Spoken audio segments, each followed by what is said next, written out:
Hey, do you teach yoga? Have you ever trained to lead yoga classes, to be a yoga therapist? Have you ever owned a yoga studio?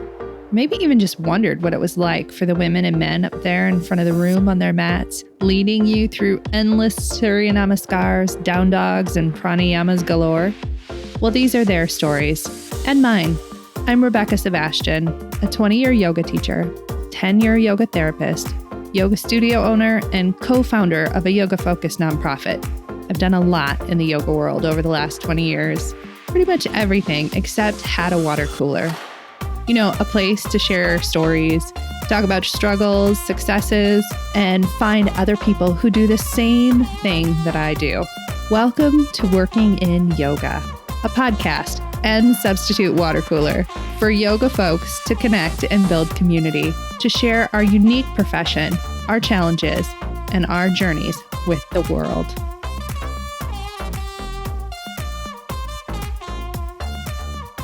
Hey friends, welcome to Working in Yoga. Okay, so this is it, the final episode of my series about perfectionism in the yoga space. And I have to be honest with you, this might be my favorite thing that I've ever done on the podcast. Not only because I am quite clearly a perfectionist, but also because of the incredible people who said yes to this podcast series. So before I get into all the smart things that they said, I want to thank each and every one of the guests in this series. Thank you so much, Dr. Shyam Ranganathan, Ann Swanson, Colin Hall, Daniel Simpson, Steff Gallante, Pooja Virani, Tristan Katz, and Colice for all of your incredible contributions to this series. Thank you for letting me ask you weird questions that you may or may not have realized are about me. Thank you for sharing your incredible insights and practices and thoughts and ideas with this audience. And thanks for making me laugh and think a lot along the way. See, these are my favorite conversations to have. Once, a long time ago, when I was leading a book club discussion at a different yoga studio, someone said to me, these are the kind of conversations that I haven't had since college. And that sums up why I do this podcast and why I continue to host book clubs at my own studio and coming soon even online with one of the guests from this series. I want those discussions. I crave moments where someone says something incredibly simple and insightful that changes how I see everything. So I'm going to share some of those moments from this series with you on the podcast today.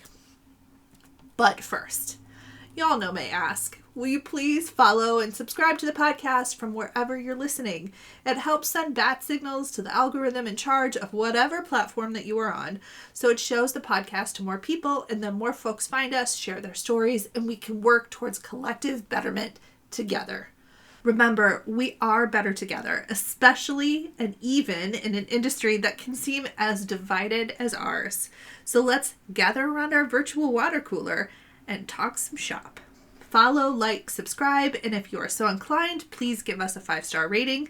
Thank you so much. Digital bat signals are truly the best.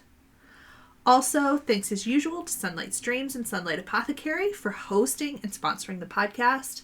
Sunlight Apothecary sells custom blended herbs and teas and has been featuring 2 teas, the Book Boyfriend and the Cinnamon Roll. Both are black teas with the exact right amount of sweet and spice.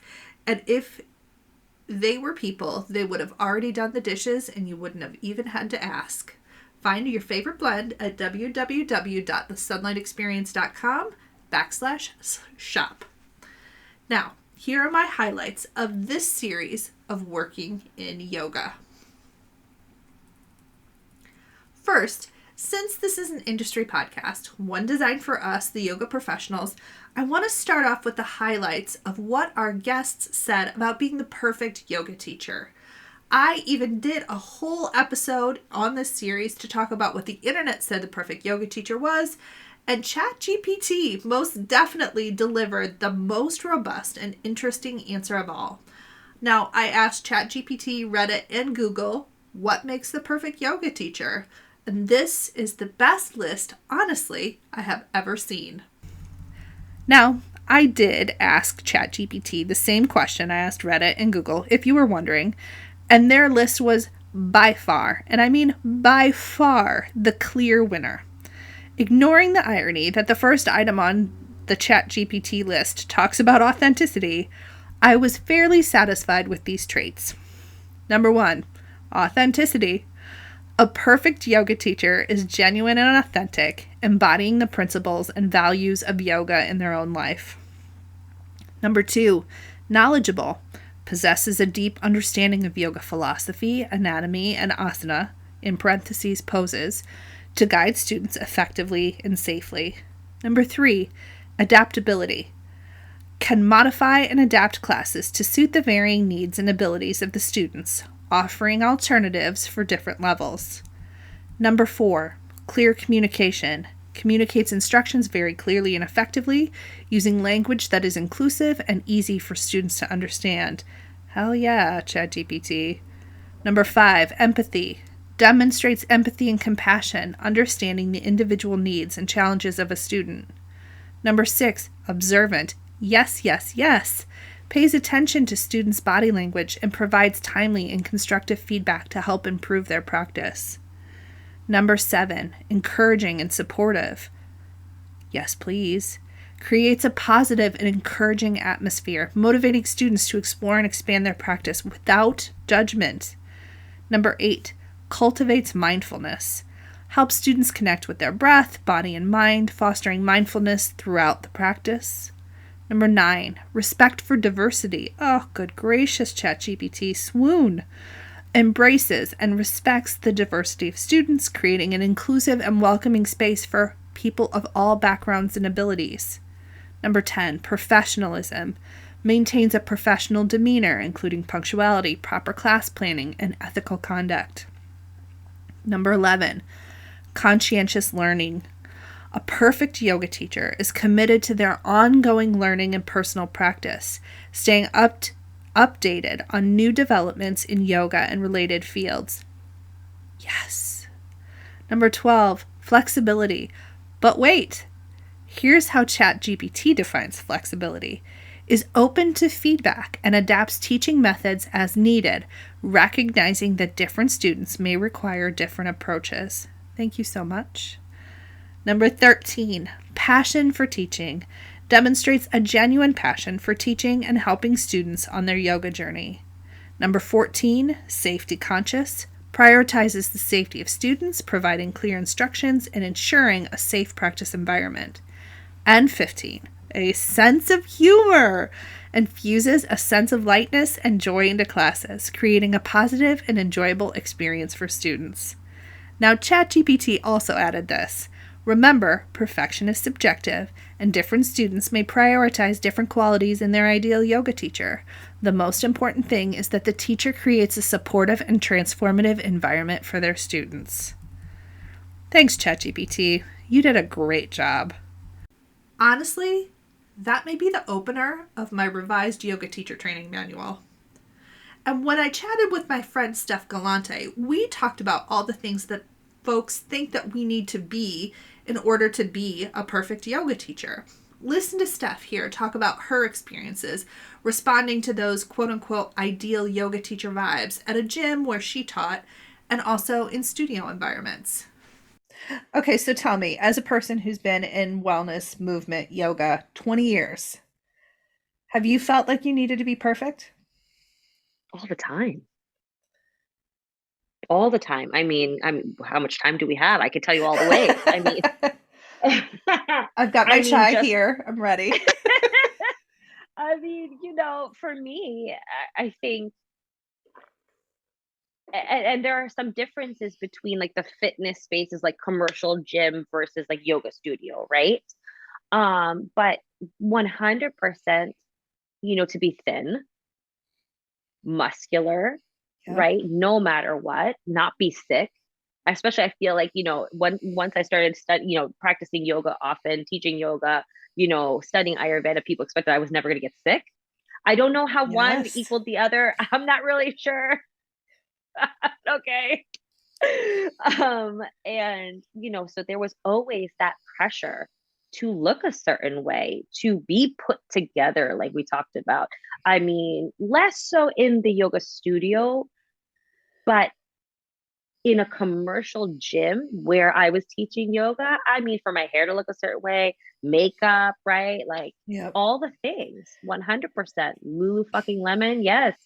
Like squeezing my body into whatever I needed to, right? Because I had to look the part.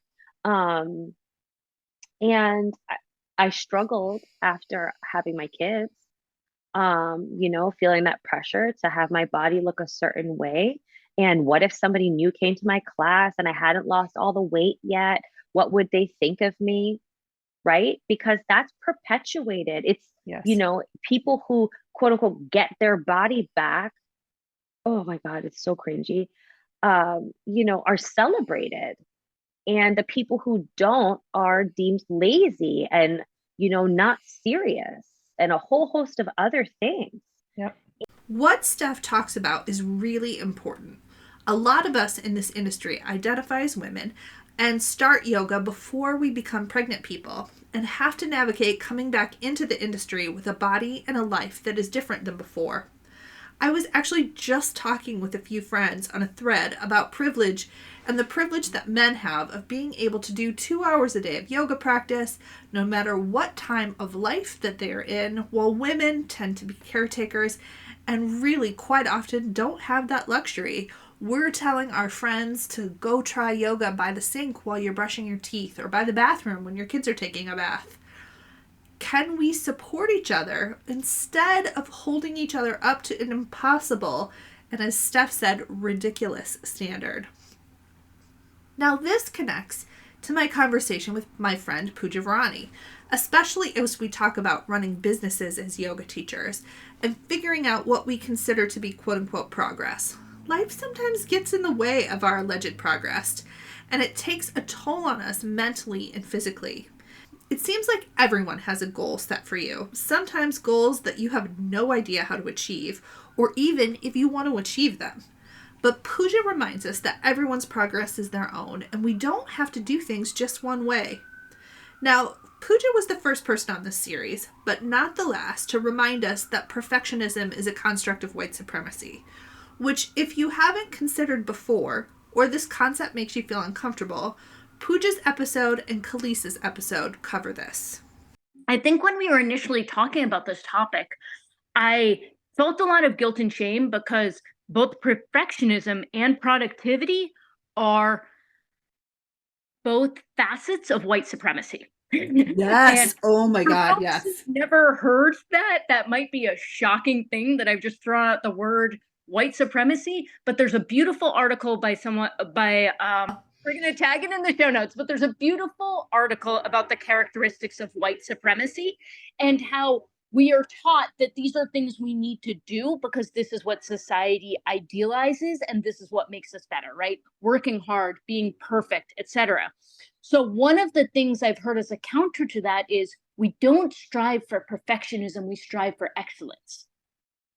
Okay. Right? So I like that as a balance because, yes, I have pride in my job and I love that you have such a committed team who has pride in their jobs. But the point about being excellent is you're gonna try, but it allows you spaces to make mistakes. It allows you spaces to not take those extra 20 hours it would take to go from a 90 to 100, but to use that time to work on yourself, to relax, to enjoy, to just create space for yourself to be. So there we are, striving for excellence. That feels like a great way to think about how we operate in the world.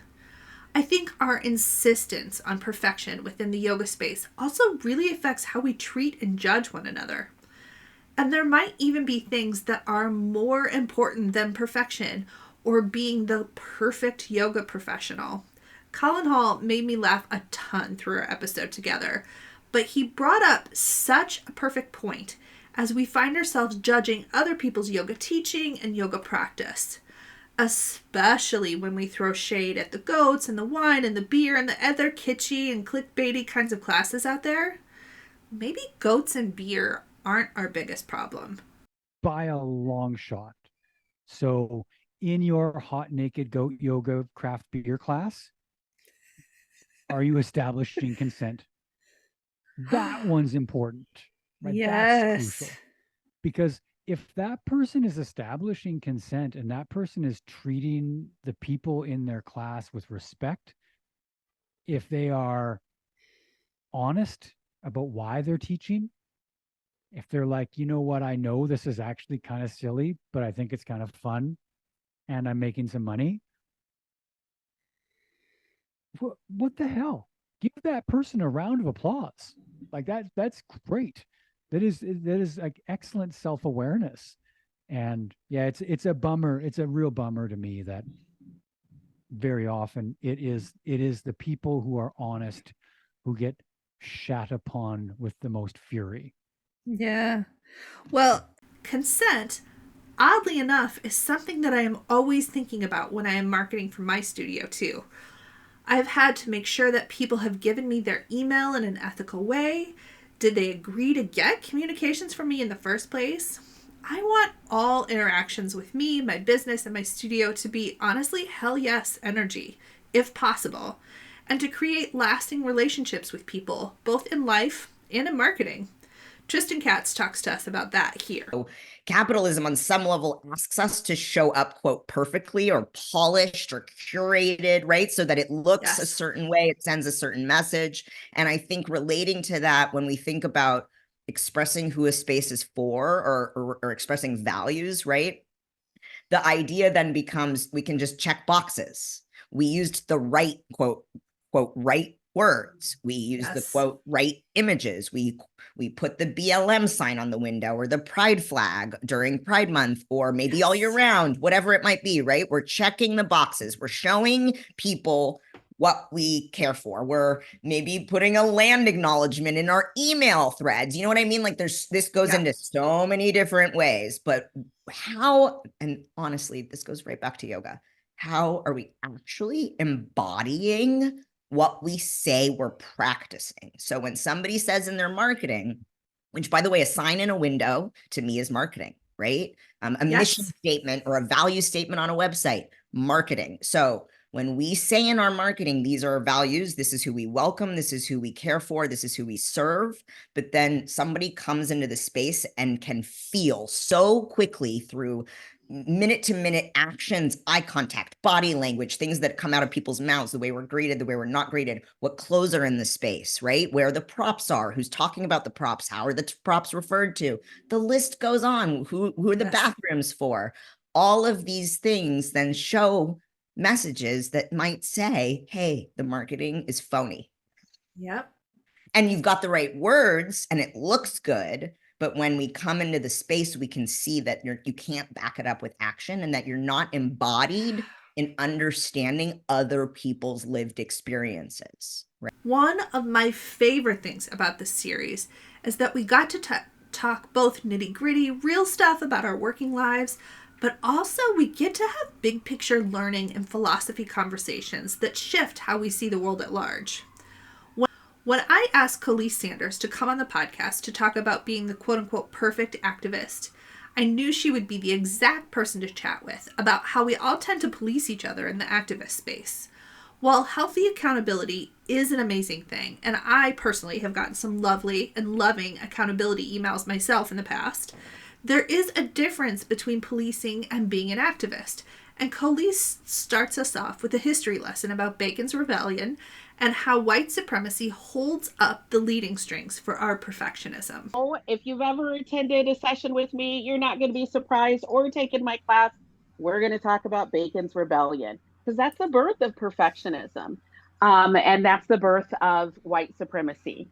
So Bacon's Rebellion took place in, I want to say 1676 to 1677. It happened here in the United States at the time. Nathaniel Bacon, who was really frustrated at the time, it was in the colonies, was really frustrated with the British and the ruling class. And so he led a rebellion in Jamestown, Virginia, that nearly wiped out the colonies. He joined with Indigenous Americans, Africans, Irish, everybody that was there, and nearly wiped out the ruling class because of the unfair treatment and the ways that life was tough, I imagine, during that time.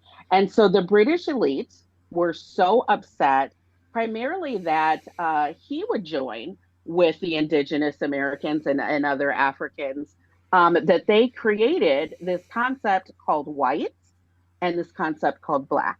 They didn't create brown, they didn't create yellow. They created a system that was white and black at this time. And the way to determine if you were a part of the white system and if you were a part of the black system was skin color, hair type, nose, lips, and of course, eventually your your genetic or your ancestry. I'm sorry, your ancestral history. But they created this concept called whites, and they said, okay, if you're white and you're caught rebelling or consorting with the indigenous Americans or Africans, especially those that are enslaved, you're going to get this really stiff penalty for doing that. That is not okay. You should not go against your own, this sort of language. But however, if you are white, we will allow you to have these jobs. We will allow you to have access to these things. But if you are what we consider black now, so at this time, we did have people with African ancestry that held positions of power, authority, mayors, things of that nature. You no longer can hold those. You no longer are considered being able to hold those things. And so this is when we see white being born. And naturally, what do you think happened when people said, hey, you're Irish, you're Italian, you're Polish, etc. You have to call yourself white now. What do you think happened, Rebecca? Well, as a very solid Italian American, I can tell you for sure we assimilated, thank you very much, with our garlic and our curly ass hair. Yeah, eventually. But at Yes. first, everyone was like, white? I'm Polish. Yeah. Yeah. I'm Italian. I'm Irish. Like, what are you saying? White and black? What is this? And so more and more laws and more rules started to come about to where our ancestors, your ancestor, my ancestors, they do have some European ancestry, were able to see that white was a better life and future. That if we straightened our hair or washed it more often, if we spoke a different way, if we didn't maybe wear our traditional clothes or cook certain recipes, a job, status, wealth was waiting for us if we could meld down into this white thing, right? And so then we have the birth of perfectionism. We have the birth of perfectionism. We have the birth of over-reliance on objectivity, quantitative.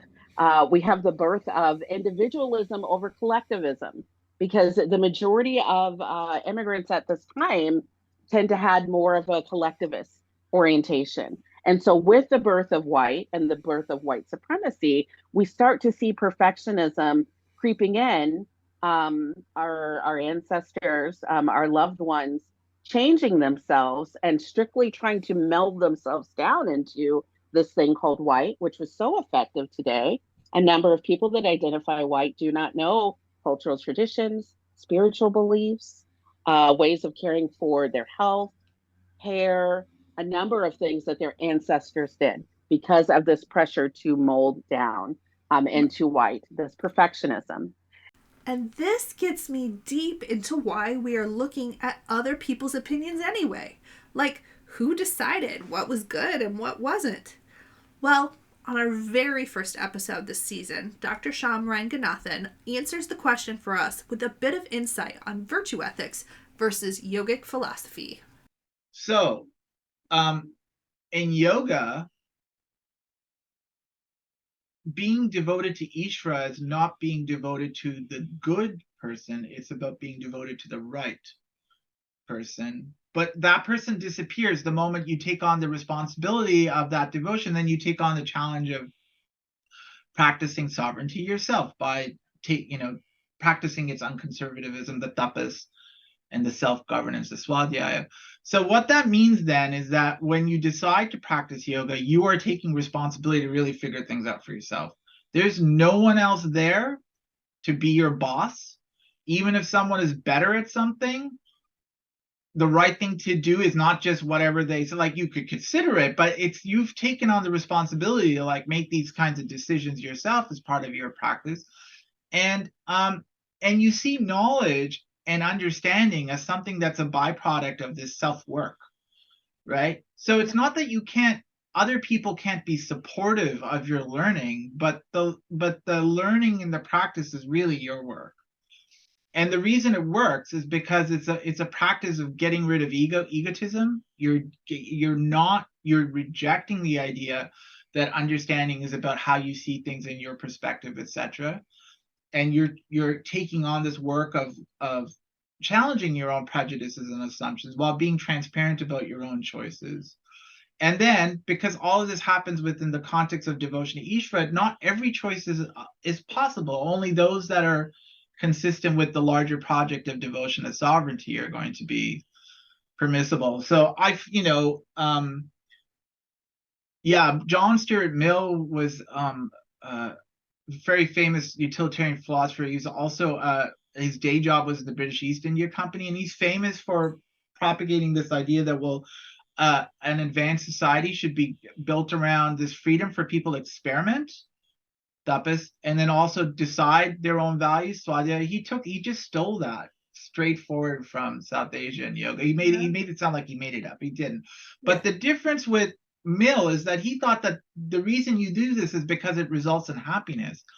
The reason you do anything in yoga is because, so he was a consequentialist. The reason you do anything in yoga is because of the devotion. That's what gives it meaning.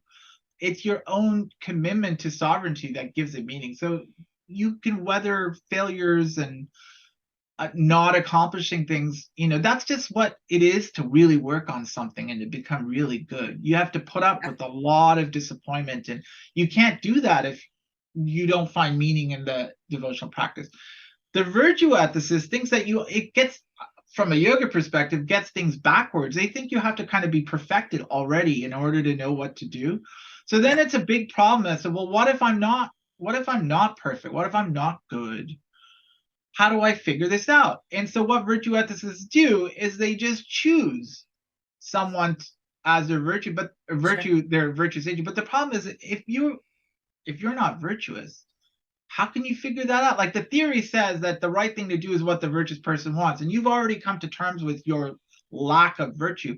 Then, according to the theory, you are not in a position to determine who is virtuous. So virtue ethicists then start doing nutty stuff. They just decide someone, and there's no reason, and everybody else is bad and evil, because it's a completely irrational posture to be in. The theory basically says that unless you're perfect in this respect, you're not competent to make decisions about the topic at hand, right? So I think this is where the weird pyramid schemes and cults in Western yoga come from. They're basically, they take the model from Plato and the Republic. He says should be a philosopher king at the top of this pyramid scheme, and then curriculum is just basically what the guy at the top says, and then you learn by mastering that curriculum, and then you can move up the ladder, right? And you see lots of yoga outfits, quote unquote yoga outfits doing that. It's just part of the samskaras of being Western. That when people don't really want to do that work, they mistakenly think that the problem was that they were Christian or something. So now they just have to go find an Indian version of the same thing. No, the problem was the virtue ethics, right? That was the problem. And just because now you have a brown dude kind of bossing, it's just, it just sets up all this context for abuse. And, am I surprised? No, but it's also not yoga. So, but it's really culturally part of the Western tradition. And our last words of greater wisdom are going to come from Daniel Simpson, who wisely advises us to consider something other than being right all the time, which I'm going to choose to not take personally, and you shouldn't either. And that mentality isn't there amongst those who are really trying to perfect the world, to make progress in the world, to improve the world for the sake of, the benefit of many rather than just themselves. And there's a righteousness that creeps in there that makes it quite difficult to listen to challenge. And it requires us all actually to do what yoga philosophy is telling us to do, which is to stop getting so hung up on me and the idea that I got all the answers and you should listen to me. And instead to be open to the fact that really, as one of my teachers put it, I might be wrong. And I think that's the most helpful mantra that I've ever come across in the last 5 years of talking about yoga philosophy in a big way. It's remembering I might be wrong and to keep all answers provisional. finally, to guide us out of our perfectionism reverie, we have the lovely Anne Swanson, who even has a loving kindness meditation for perfectionism in her incredibly knowledgeable and honestly really stylish new book on meditation. And she guides that meditation for us here. Absolutely. So whether you are actually doing something or you have a moment where you can sit down and close your eyes, either way, this works. So take a moment and settle, noticing your breath. Repeating these words to yourself as you imagine yourself glowing a light from your heart center, as you imagine yourself smiling and at ease. May I be safe. May I be healthy. May I be joyful. May I be free from suffering.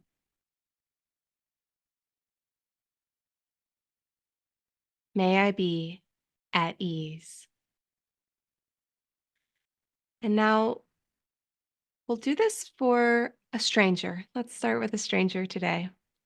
Think of someone maybe you don't know that well, maybe the person that served you coffee, somebody standing in front of you in line, or somebody in traffic.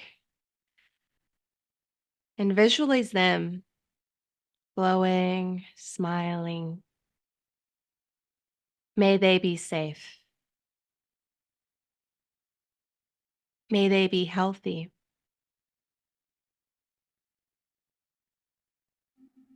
May they be joyful. May they be free from suffering. May they be at ease.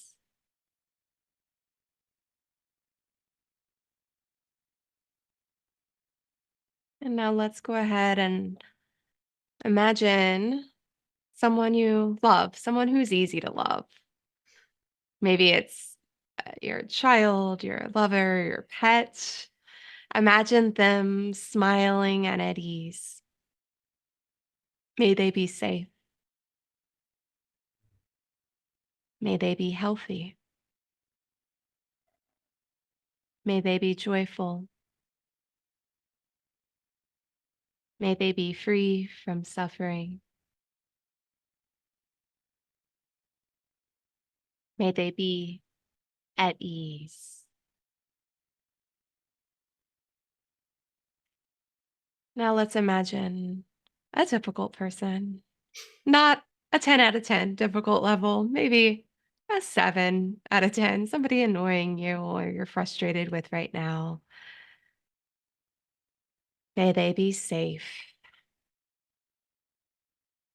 May they be healthy. May they be joyful. May they be free from suffering. May they be at ease.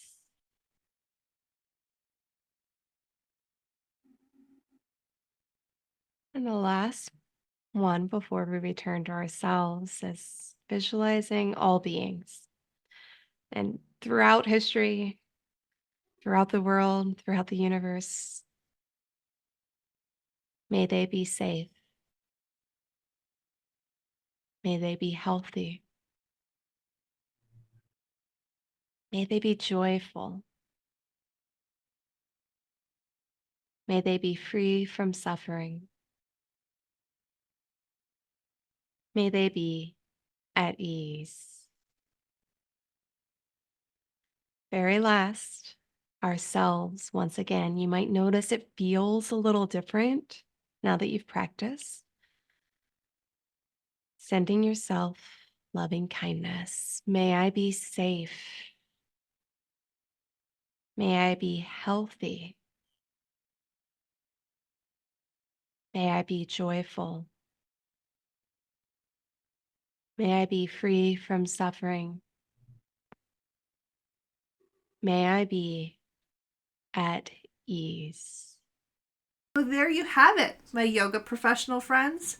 A dive into all things perfectionism. We laughed a lot. We cried, or maybe that was just me. And we dove into the murky waters of why we are this way.